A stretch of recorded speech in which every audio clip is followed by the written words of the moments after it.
First ಪಕ್ಕದ ಮನೆಯವ್ರು ಬಂದ್ ಬಾಂಬ್ ಹಾಕಿರು. ಅವ್ರದ್ದು ಇದ್ದಿದ್ದೇ ಬಿಡು ಗುರು ಅನ್ಕೊಂಡ್ರೆ ನಮ್ಮವರೇ ನಮಗ್ ಬಾಂಬ್ ಬಿಟ್ರು. ಇನ್ನು ಈ ರಿಲೇಶನ್ಶಿಪ್ ವಿಷಯಕ್ಕೆ ಬಂದ್ರು, ಇಷ್ಟು ವರ್ಷದಲ್ಲಿ ಕಂಡು ಕೇಳರಿಯದ ಡಿವೋರ್ಸ್ಗಳಾಗೋದ್ವು. ಪ್ರೀತಿಗೋಸ್ಕರ ಸತ್ತಿದ್ದೇನ್ ಕೇಳ್ತೀರಾ, ಪ್ರೀತಿಸ್ತೋರ್ಗೋಸ್ಕರ ಸಾಯಿಸಿದ್ದೇನ್ ಕೇಳ್ತೀರಾ. ಯಪ್ಪ ಯಪ್ಪ ಯಪ್ಪ ಯಪ್ಪ. ಒಟ್ನಲ್ಲಿ ಮದ್ವೆ ಆಗಿ ಹನಿಮೂನ್ಗೆ ಹೋಗ್ತೀವಿ ಅನ್ನೋ ಖುಷಿಗಿಂತ ಯಾರು ಯಾವಾಗ ಡ್ರಮ್ಮಿಗೆ ಸೇರ್ತಾರೋ ಅನ್ನೋ ಭಯನೇ ಜಾಸ್ತಿ. ಇನ್ನು ಲಾಯಲ್ಟಿ ಅನ್ನೋದು ಸತ್ತೇ ಹೋಗಿದೆ. ನಾಳೆ ಮದ್ವೆ ಇಟ್ಕೊಂಡು ಇವತ್ತು ಚೀಟ್ ಮಾಡ್ತಾರೆ ಗುರು.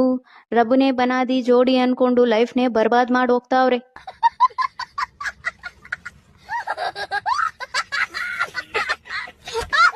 ಒಟ್ನಲ್ಲಿ ಈ ವರ್ಷ ಜನ ಯಾಕೆ ಸತ್ರು ಅಂತ ನಮಗೂ ಗೊತ್ತಾಗ್ತಿಲ್ಲ, ಪಾಪ ಯಾಕೆ ಸತ್ವಿ ಅಂತ ಸತ್ತೋರ್ಗೂ ಗೊತ್ತಿಲ್ಲ.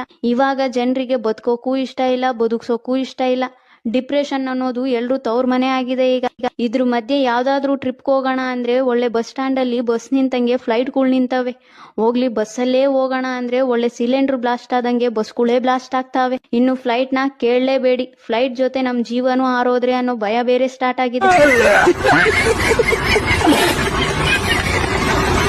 ಅದಕ್ಕೆ ಮನೆಯೇ ಮಂತ್ರಾಲಯ ಅಂತ ಸುಮ್ನೆ ಕುಂತಿದೀವಿ. ಅಲ್ಲೇ 2025 ಮುಗಿಯುತ್ತೆ ಅಂತ ಖುಷಿ ಪಡ್ಬೇಕೋ ಅಥವಾ ನೆಕ್ಸ್ಟ್ ಇಯರ್ ನಮ್ ಬುಡುಕ್ ಇನ್ನೇನ್ ಕಾದಿದೀವೋ ಅಂತ ಟೆನ್ಷನ್ ಪಡ್ಬೇಕೋ ಒಂದು ಗೊತ್ತಾಗ್ತಾ ಇಲ್ಲ. ಆದ್ರೂ ಈ 2025 ಅಲ್ಲಿ ಕೆಲವು ಒಳ್ಳೆ ಕೆಲ್ಸಗಳು ಕೂಡ ನಡೆದ್ವು. 18 ವರ್ಷದಿಂದ ಈ ಸಲ ಕಪ್ ನಮ್ದೆ, ಈ ಸಲ ಕಪ್ ನಮ್ದೆ ಅಂತ ಹೇಳಿ ಸುಸ್ತಾಗಿದ್ ಬಾಡಿಗೆ ಈ ಸಲ ಕಪ್ ನಮ್ದು ಅನ್ನೋ ಹೊಸ ಸ್ಲೋಗನ್ ಕೊಟ್ಟಿದ್ ಇಯರ್ ಇದು.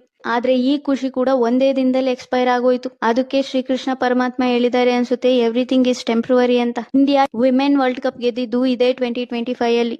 ಇದೆಲ್ಲದಕ್ಕೂ 2025ಗೆ ಒಂದು ಥ್ಯಾಂಕ್ಸ್ ಹೇಳ್ಬೇಕು. Thanks, love you.